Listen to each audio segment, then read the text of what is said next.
তো এই যে দেখো বিরক্তি হচ্ছে, একটা ছেলে, বাজে ছেলে, সারাক্ষণ শুধু বৌদিদেরকে তাড়া দেয়।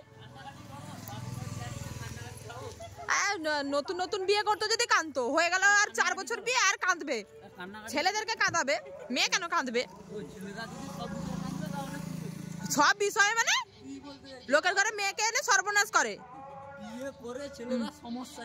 তোমার এই ভিডিওগুলো না আমি যদি না দিয়েছি। Tata tata.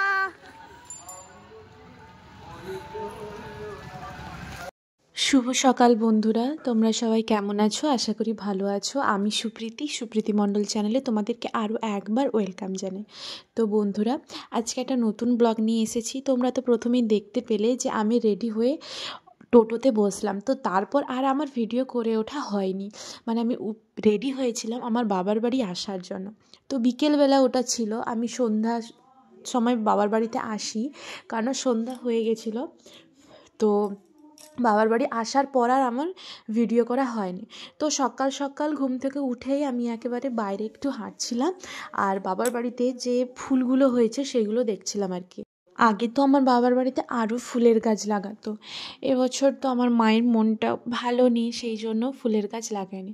তো এই যে দেখতে পাচ্ছ আমার বাবার বাড়ি এদিকটা মানে গ্রাম্য পরিবেশ, তো কতটা সুন্দর। এদিকে মাঠে ধান চাষ হয়, এই জন্য দেখতে পাচ্ছ মাঠে জল রয়েছে। আর এদিকে দেখতে পাচ্ছ দূর থেকে রমি, মানে আমাদের বাড়ির কুকুরটা, তার নাম তো রমি। তো সে আমাকে দেখছিল যে আমি কোথায় কি করছি আর কি। তো আমি যে দেখো ঠান্ডায় আমি একেবারে রাস্তার একদম সামনে গিয়ে দাঁড়িয়েছি, তার কারণ আছে। তো সকাল সকাল দাঁড়িয়েছি কেন, আমি একজনকে ফোন করেছি আসার জন্য, মানে আমার শ্বশুর বাড়িতে মানে মানিকপুরে ওইখানে যে মাছ দিতে আসে না, আমি ওকে ফোন করেছিলাম যে তুমি কি মাছ পেয়েছো বাজারে, আমার বাবার বাড়িতে আসো, আমি এরকম মাছ নিব। তো সেই জন্য আমি অপেক্ষা করছি। যা ঠান্ডা পড়েছে, আমি মোজা টোজা সব পরে বসে আছি। এই যে দেখো মাছ নিয়ে এসেছে। তো এই আমার সেখানটায় মানে মানিকপুরে মাছ দিতে যাই। তো আমি তাকে বলে দিয়েছিলাম যে কী কী মাছ নেব, সেই মাছগুলো কিনে আনতে। সেই রকমই সে মাছ কিনেছে, সেইগুলো আমাকে দেখাচ্ছিল। এই যে দেখো পলিথিনে।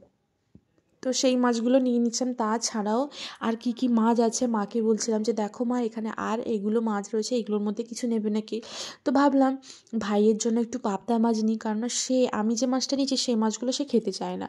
তো তার জন্য অল্প করে পাবদা মাছ নিয়ে নিলাম। সকাল সকাল একেবারে মাছ নিয়ে নিয়েছি, কারণ না রান্না বসবে। আর বাবার বাড়িতে খেতে এই তো মা, আমি আর ভাই, এখন তো কেউ নেই এখানে, বাবা নেই আর আমার মাসিরা কেউ বর্তমান আসেনি। তো এই কজনের রান্না তাড়াতাড়ি হয়ে যাবে। এই যে দেখো পাবদা মাছগুলো সকাল সকাল একদম টাটকা মাছ নিয়ে এসেছে।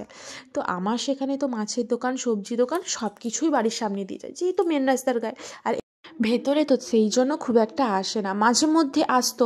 আমি যখন আইবুড়ো বসে থাকতাম তখনও একজন সাইকেলে করে মাছ বিক্রি করতে আসতো।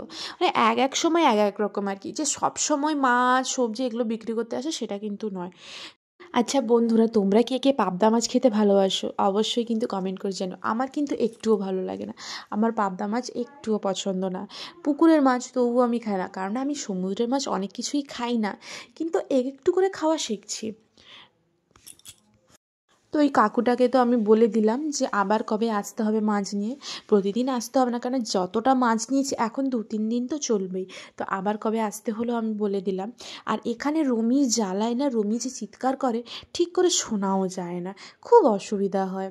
মাঝে মধ্যে ইচ্ছে করে বাজার থেকে গিয়েও মাছ সবজি কিনে আনি।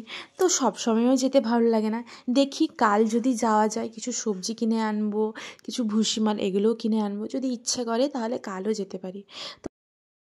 তারপর তো তোমাদের সাথে আর ভিডিও শেয়ার করা হয়নি। আমি স্নান করে এসে ছাদে গেছিলাম জামা কাপড় রোদে দিতে। তো সেখানে যখন যাই, মা বড়ি দিয়েছিল, তো সেইখান থেকেই আমি বড়ি তুলে এনেছি যে মাকে বলবো একটু ভেজে দিতে। বড়ি ভাজা খেতে তো আমার খুবই ভালো লাগে। তো স্নান সেরে এসেছি, যে দেখো সোয়েটার আর জল শিশি নিয়ে নিচে চলে এলাম, কারণ মায়ের রান্না প্রায় শেষের দিকে, আমি খেয়ে নিব, আমার খিদেও পাচ্ছিল। এই জন্য মাকে এসে বড়িগুলো দিয়ে দিলাম আর সোয়েটারটা পরবো। ভাবলাম একটু রোদেই যাই, যা শীত করছে, রোদে গিয়ে একটু বসি আর সোয়েটারটা গায়ে দেবো।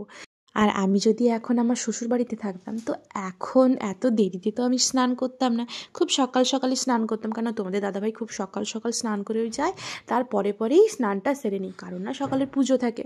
তো এখানে এসে মানেই তো কুড়েমি ধরে গেছে, দেরি করে স্নান করলাম। তো এবার চলো একজনের সাথে তোমাদের আলাপ করিয়ে দিই। এই দেখো আমার রোমিও, এর নাম হচ্ছে রোমিও, একে আমরা সবাই কি বলে ডাকি, রোমি, তাই তো এক্ষুনি কানের কাছে এমন চিৎকার করবে যে আমি ভয়ে ছিটকে উঠবো। তারপর যে দেখো খেতে চলে এলাম, মা বললো যে খাবি আয়, ভাত বেড়ে ফেলেছি।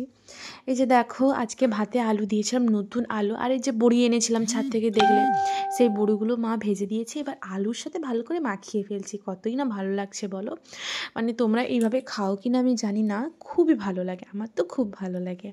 তো তার সাথে মা করেছিল শাকের ভাজা, আর ওই যে কাটা ট্যাংরা টক, তেঁতুল দিয়ে টক। আজকে টক ভাত খাবো দুপুরে, জানি না অ্যাসিড করবে নাকি, এমনিতেও তো একটুতেই অ্যাসিড করে যায়, বলতে পারছি না কী যে হবে, যা হয় দেখা যাবে, ওষুধ খেয়ে নিব। তাই বলে কি টক খাবো না, বাঙালি হয়ে টক খাবো না? আর মেয়েরা না একটু টক খেতে বেশিই পছন্দ করে আমার মনে হয়। তো টক ভাত, আলু মাখা আর শাক ভাজা, তো আজকে দুপুরের মেনু এটাই। তো বিকেলবেলা যখন ছাদে আসি, যখন দেখি মা এই যে বড়িগুলো রোদে দিয়েছিল, বড়িগুলোকে তুলে নিচ্ছে, মানে কৌটোয় ভরে নিবে এবার। বড়িগুলো অনেকগুলো রোদ খেয়েছে, সেজন্য তুলে নিচ্ছে। তো আমি এইখান থেকেই বড়িগুলো তুলে নিয়ে গিয়ে ভাজা করে খেয়েছিলাম। তো ঠান্ডা মানে শিশির পড়ে যাবে তো ঠান্ডা হয়ে যাবে, সেজন্য আগে ভাগেই তুলে নিচ্ছে। আর এদিক থেকে দেখো আমাদের তিনতলার ছাদ থেকে কত সুন্দর লাগছে, গাছপালায় যেন একদম ভরা। আগে তো আরোই গাছপালা থাকতো, এখন কেটে দেওয়া হয়েছে। আমার বাবার বাড়িতেই কত গাছ থাকতো, ওই যে বলো আমফানে, তারপর এমনিতেও কাটা হয়ে গেছে। আর দেখছো সূর্যটা কেমন অস্ত যাচ্ছে, আমি যে দেখো সন্ধ্যার মুখে মুখে একেবারে অন্ধকার হয়ে এসেছে। তোমরা হয়তো ক্যামেরায় বুঝতে পারছো না, কিন্তু অন্ধকার হয়ে এসেছে। আমি দাঁড়িয়ে আছি, মা সেগুলো গোছাচ্ছে, আর পেছনে ব্যাকগ্রাউন্ডটা কত না সুন্দর, মনে হচ্ছে যেন আমি অনেক উঁচুতে আছি, এত গাছপালা। তো বন্ধুরা, তোমাদের ঠান্ডায় দিনকাল কেমন কাটছে অবশ্যই কিন্তু কমেন্ট করে জানিও। আজকের ব্লগটা তো আমি এখানেই শেষ করছি, সবাই ভালো থেকো, সুস্থ থেকো, আবার দেখা হচ্ছে পরের ব্লগে।